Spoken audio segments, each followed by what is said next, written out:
Hello and welcome to Mining Network. Today we're joined by James Willoughby, market analyst over at the International Tin Association. James, thanks for joining us today. Thanks for having me, Peter. Obviously, it's been quite a spectacular year last year, sort of throughout 2021 for tin. The price almost doubled throughout the course of the year, which concluded the commodity as probably one of the best performers in the space. To kick things off, can you sort of set the scene for us and give us a bit of a recap as to what the main drivers were last year? Yeah, so 2021 was obviously a pretty spectacular year for tin, as you said, almost doubling the price over the course of the year. And really that was driven by really strong fundamentals in the market rather than speculation on anything.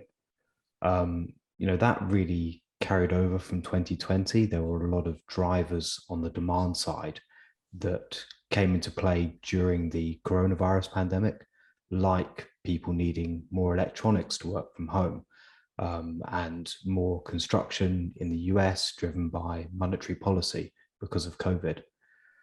So on the demand side, things continued to be quite strong through 2021. And there were also problems on the supply side. So major producer MSC was forced to close for much of the year because of COVID regulations in Malaysia, as well as technical issues at its smelter. So those two factors combined with global logistics issues, which saw consumers move from a just-in-time supply chain to a just-in-case scenario where they needed more tin in their warehouses. That meant that the market was considerably tighter in 2021 than in 2020, and that pushed up prices to record levels. Okay, and obviously with the COVID side of things having an impact and the processing difficulties that you were talking about there, are any of those issues still lingering and are going to continue into 2022 at all?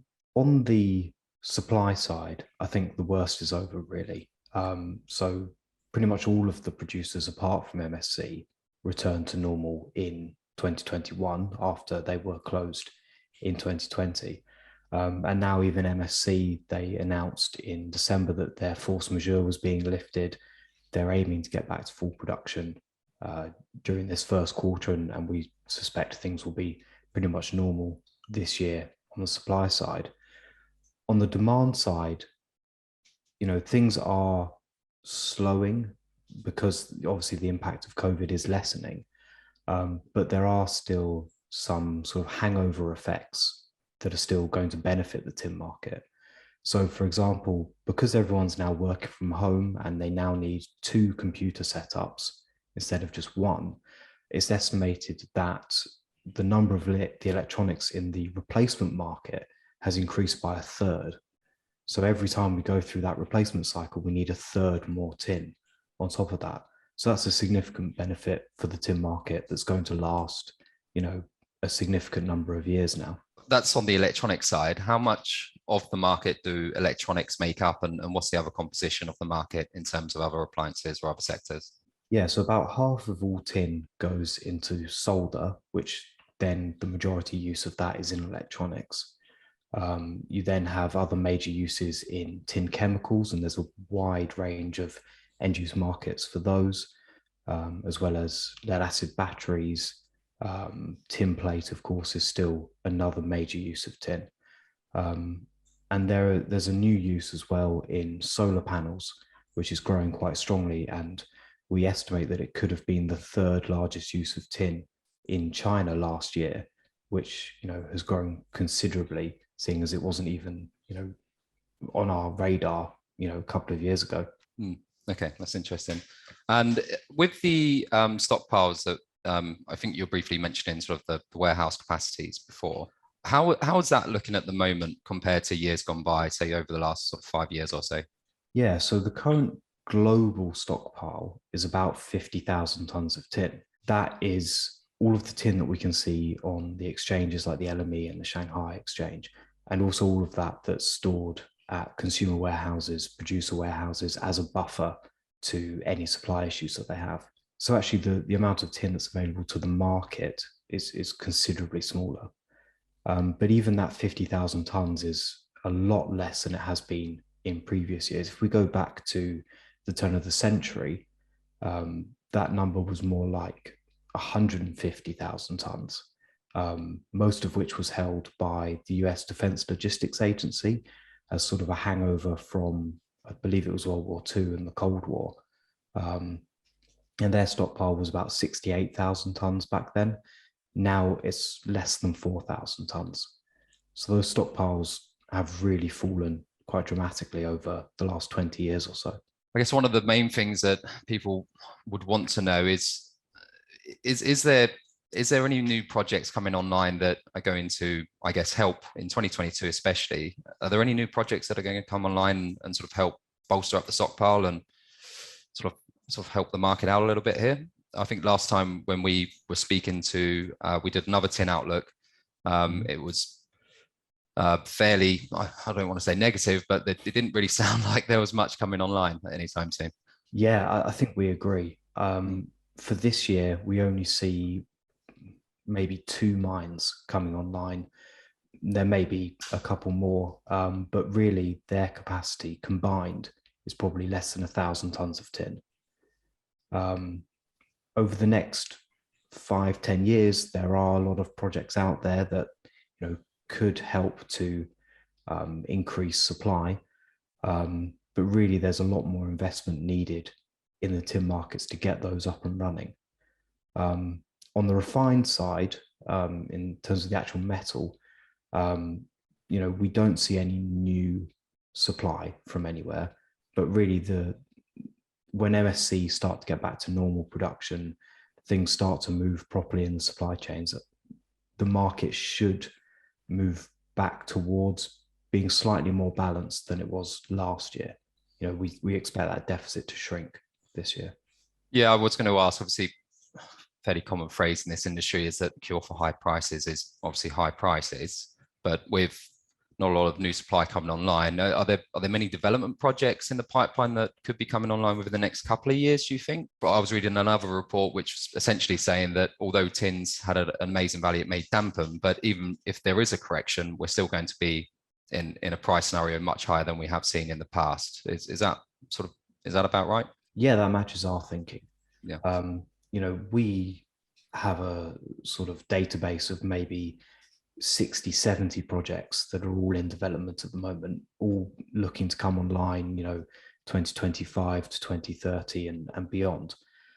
The ones that we think are likely to come online that are actually seeing investment and some movement at the moment could maybe bring 60 to 70,000 tons of new tin supply at their peak. But by that point, we're expecting demand to grow pretty considerably, and there's still going to be a shortfall at that point. Wow. Okay. Even with all that new supply. So, we do expect higher prices for longer.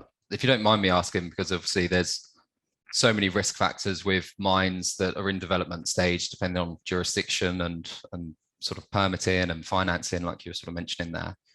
What sort of parameters are you looking at to say that they're more likely than not to go in online? Because obviously what we do find in mining is that there's a lot of projected tons that come online, but often they fall short or they're years away really in reality from actually coming online. Yeah, I mean, we're looking at those sort of measures that investors typically look at. We are looking at jurisdictional risk and the finances and the geology of the projects. And, we're talking within the industry to producers, traders, investors at which projects they think are likely to come online. We're really trying to look at that whole breadth of measurements and try and see which ones are actually going to make it to the market. Yeah. And out of interest, what sort of jurisdictions are the main new projects predominantly coming from around the world at the moment? So Australia is probably the jurisdiction where we see the most amount of new projects being developed, and there's a lot of interest there. But actually, a lot of them are quite small, and there's relatively little investment there. So really, there's probably only a handful that are actually going to come online. The ones that we think probably represent the more likely projects are in Africa. They're relatively cheap to develop and have a lot of tons associated with them. So definitely more supply from Africa over the next 10 years. Interesting. And just to close things off, I was wondering if it might be possible that you could give us a bit of an idea on forecasts coming out of the International Tin Association as to what may happen or what you guess may happen with the price in 2022 and as far forward as possible, really. Yeah, so for this year, I think the price is going to stay pretty high during the first half at least. This is typically when we see a lot of weather-related slowdowns in production, with the monsoon season in places like Indonesia, the wet season in Brazil, those do slow production. And so supply might be tight during Q1, Q2, and supply chains aren't predicted to really improve until at least the latter half of the year. But once we get past all these supply limitations because of the weather and things start to improve, we do see the price coming off slightly in the second half of the year. We don't expect it to fall down to the last decade average, $20,000 a ton. We're not saying there's going to be a huge correction, but just a slight, coming off the boil slightly. Over the next 5 years, we do expect prices to stay stronger for longer. So, $30,000 to $40,000 a ton over the next 5 years is probably a likely target. We speak to those in the industry, investors, as I mentioned, and they sort of say that $27,000 to $35,000 a ton is the sort of range you need to really incentivize new supply. And we definitely need that in the tin market. Interesting. All right. Well, it sounds like it's still very strong fundamentals. So, James, thank you very much for your time. It's been an absolute pleasure to have you and the International Tin Association joining us today. What I will be doing is just putting some links to some of their research and their website below. So definitely go check that out if you have a moment.